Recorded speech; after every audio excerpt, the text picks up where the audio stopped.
The product you purchased may have assessments. The assessments may be in the form of multiple choice questions, text responses, short answers, etc.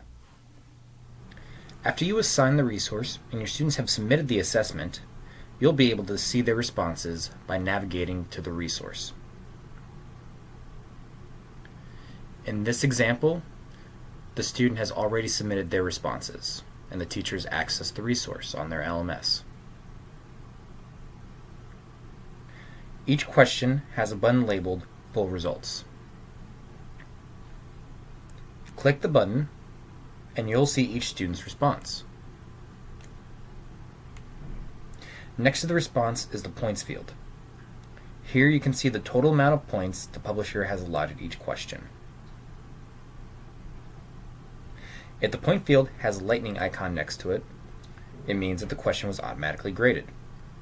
If you wish to change this grade, enter a new value in the points field here.